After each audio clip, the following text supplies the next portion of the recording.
Xi Jinping will travel to North Korea next week for a rare visit that comes just weeks after the Chinese leader hosted US President Donald Trump and Russian leader Vladimir Putin for separate, nearly back-to-back visits in Beijing during a two-day state visit starting from next Monday, state media Xinhua announced on Friday.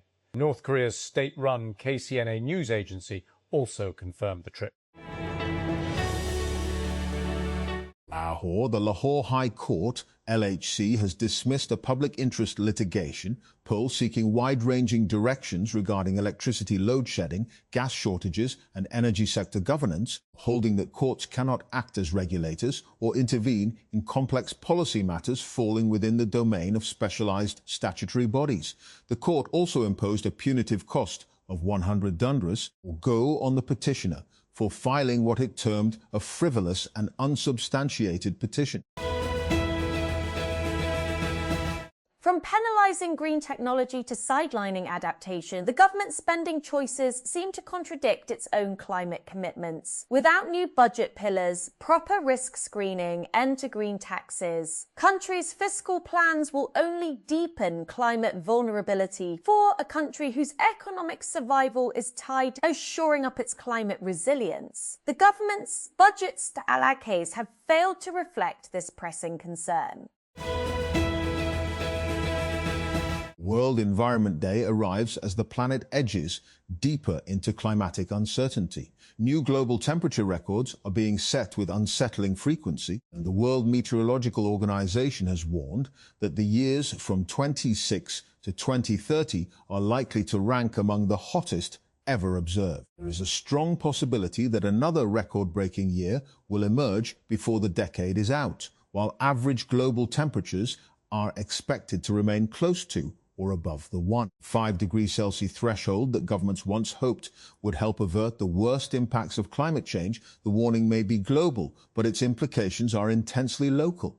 In May, temperatures in parts of Sindh and Balochistan climbed towards 50 degrees Celsius, triggering heatwave alerts and heightening concerns about pressure on already strained power, water and health systems. At the same time, scientists continue to raise the alarm about the glaciers and snow reserves that feed the Indus Basin. For a country whose agriculture, food security and energy production depend heavily on the Indus Basin, changes in the region's ice reserves carry consequences that extend far beyond the mountains. Election results are still trickling in for primary races across California, including in Los Angeles, where incumbent Mayor Karen Bass is up against reality star turned challenger Spencer Pratt to lead the city. But the days-long delay in knowing who won these Tuesday races is a common occurrence in California's to about 23 million registered voters. That's home to about 20 million rep voters. Counting these votes, including the millions of mail-in ballots, could take weeks. Airbnb CEO Brian Chesky has had enough of merely being an artificial intelligence kingmaker. He now plans to back a new AI lab of his own. The news, broken by Bloomberg and confirmed to TechCrunch by a person familiar with the situation, marks Chesky as one of many Silicon Valley matures who are unsatisfied with the models coming out of the frontier labs. While Airbnb has adopted AI coding tools, Chesky said last year it hasn't struck an LLM partnership because existing products weren't quite ready. Volodymyr Zelensky has called for a face-to-face meeting between himself and Vladimir Putin in a renewed bid to end the war. In an open letter to the Russian president, the Ukrainian leader said it would be wrong to simply wait until the war in Europe becomes the focus of the US's attention once more, adding peace could only come through direct engagement between Ukraine and Russia. The administration of United States President Donald Trump has issued a statement appearing to characterize the anti-government protests in Bolivia as an attempted coup against the country's right-wing president. On Thursday, U.S. Secretary of Defense Pete Hegseth posted on social media that the U.S. military establishment would reject all attempts to overthrow the legitimate government of Bolivian President Rodrigo Paz. With just 2 weeks to go, Strictly VC Los Angeles is quickly approaching. On Thursday, June 18, at the Aerospace Corporation campus in El Segundo, investors, founders, and tech leaders will gather for an evening of conversation, exploring some of the most consequential shifts taking place across venture capital, defense technology, artificial intelligence, and advanced industry. Secure your spot here. For executives navigating a rapidly changing technology landscape, Strictly VC offers something increasingly difficult to find: direct access to the people building, funding, and shaping the next generation of companies. The conversations are candid, the audience is highly curated, and the insights extend far beyond what can be found in headlines, podcasts, or social media feeds.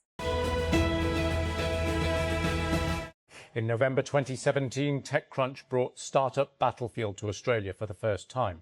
15 startups from across Australia and New Zealand took the stage in Sydney, pitched in front of investors and judges, and competed for a shot at the global stage. It was one day, one stage. And what happened next is exactly why we're coming back.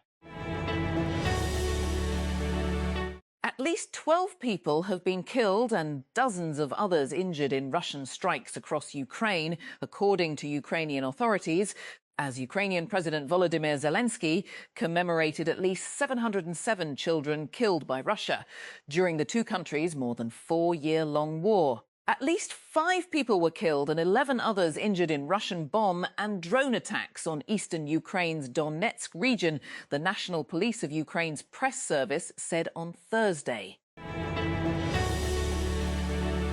Liverpool has named Andoni Iraola as their new manager after sacking Arne Slot following a calamitous Premier League title defence.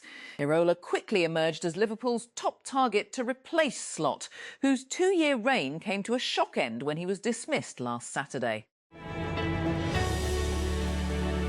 Maja Chwalinska of Poland became just the second qualifier to reach a Grand Slam singles final in the Open era when she beat Diana Schneider of Russia 7-6, 4-6-4. The 24-year-old Chwalinska has a chance to match Emma Raducanu's title run at the 2021 US Open when she plays Russian teenager Mira Andreeva in Saturday's final at Roland Garros. When Congresswoman Delia Ramirez first announced the Block the Bombs Act to impose a partial embargo from the United States to Israel, only 21 Democratic legislators joined her in supporting the measure. That was June 2025. 1 year later, the legislative proposal now has 73 co-sponsors, a tally that Palestinian rights supporters say represents historic progress. Poke, a startup that turns using AI agents into something as simple as sending a text message, has become the first AI agent approved to run on Apple's Messages for Business platform. Previously, the platform was designed for businesses, airlines, retailers, hotel chains, and others, to communicate with their own customers through iMessage, offering a standardized interface that supports both automated chat and live agents. Until now, it hadn't been open to standalone third-party AI agents. Launched in March, Poke is one of the first AI agents designed to be accessible to everyday users who don't have the technical skill set or inclination to work with command line tools or more complex agentic systems like OpenClaw. Today, Poke can help with common activities like daily planning, managing your calendar, tracking your health and fitness, controlling your smart home and editing your photos, all via text message. To date, it's relayed some 100 million messages, the company tells TechCrunch.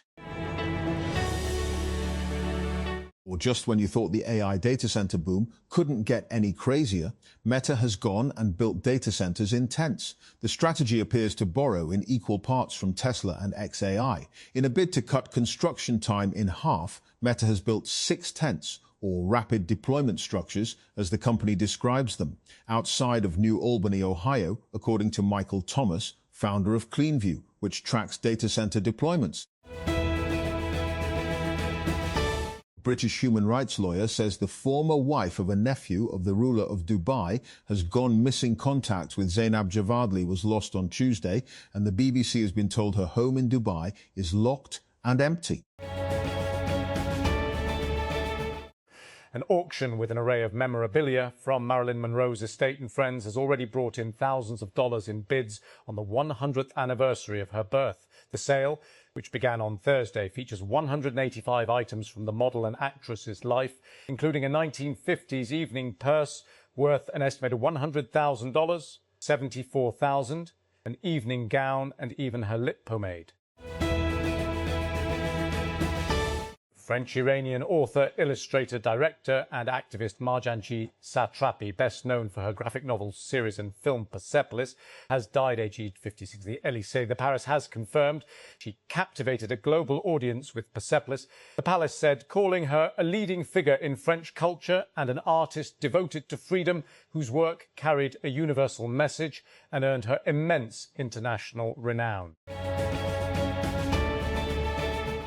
Saudi Arabia's Minister of Energy, Prince Abdulaziz bin Salman Al Saud, has met his Russian counterpart in St. Petersburg and called for stability in global energy markets as OPEC grapples with disruption caused by the wars in Iran and Ukraine, which have sent oil prices skyrocketing. OPEC has been unprecedented challenges with slashed oil exports, and in Jumayyah, the United Arab Emirates, an OPEC powerhouse for almost 60 years, left the oil cartel in April.